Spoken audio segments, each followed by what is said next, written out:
Le ministre provincial de l'Intérieur du Lualaba, Déoda Kapenda Wakapenda, a présidé vendredi 8 mars 2024 la célébration de la Journée internationale des droits de la femme à Kolwezi. Sous le thème national, accroître les ressources nécessaires en faveur de femmes et des filles dans la paix pour un Congo paritaire, cette journée à laquelle plusieurs autorités politico-administratives ont pris part a été célébrée au stade Dominique Diour dans une attitude de deuil pour compatir avec les Congolais de l'Est victimes des affres de la guerre.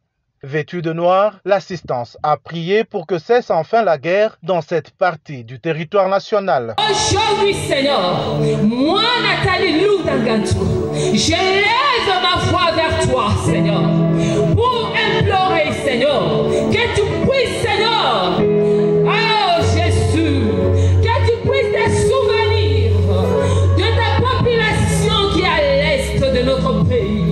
Aujourd'hui, Seigneur, il y a des mamans qui sont violées, il y a des enfants qui sont tués, il y a des hommes qui sont lapidés. Qu'est-ce qu'ils ont fait pour mériter ça?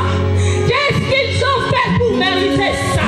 Aujourd'hui, nous réfléchissons, nous brisons tout esprit de guerre à l'est de notre pays. Nous le brisons dans les noms puissants de Jésus. Dans son allocution, la commissaire générale du gouvernement en charge du genre a retracé un tableau sombre de la situation de la jeune fille dans la province du Lualaba. Nathalie Loudangantou a exhorté les uns et les autres à plus de vigilance en vue de décourager une pratique dégradante devenue monnaie courante. À titre illustratif, en rapport avec les dites violences ici chez nous, les statistiques relevées à ce sujet par nos services pour la période allant de janvier à décembre 2023 font état de 172 cas de violences sexuelles sur les filles mineures de la tranche d'âge compris entre 2 à 15 ans. Pour la seule ville de Kolwezi et de 133 cas pour la commune de Fungurume, ce qui représente une moyenne d'un cas de violence sexuelle toutes les 28 heures pour les deux entités. Cette montée alarmante d'une pratique inhumaine, dégradante et dévalorisante nous interpelle tous. C'est pourquoi j'exhorte les services de sécurité, la justice, ainsi que les parents à unir nos efforts de manière à manifester une vigilance sans faille. Représentant l'autorité provinciale, Déoda Kapenda Wakapenda a fustigé l'attitude de certains Congolais ennemis de leur mère patrie. Chère maman, chères citoyennes congolaises, la paix dans notre pays ne peut provenir que du Congolais lui-même. Du côté de l'Est, c'est vrai que nous ne sommes pas des saints.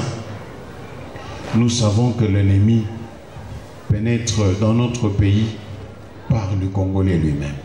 Parmi nous, il y a des traîtres. Parmi nous, il y a des gens qui vendent le pays. Mais que Dieu puisse s'occuper d'eux, que Dieu puisse rappeler que c'est lui la justice même. Cette prière en faveur de femmes de l'Est de la RDC doit continuer jusque dans nos milieux de vie, a soutenu la bourgmestre de la commune de Dilala, Françoise Mangweji. Toutes les femmes confondues, nous avons été ici au stade Diour pour bien évidemment prier pour nos sœurs qui sont violées chaque jour à l'Est. Et c'est pour nous l'occasion d'interpeller tous les dirigeants, toutes les autorités congolaises de prendre aussi au sérieux cette question de violence sexuelle à l'Est.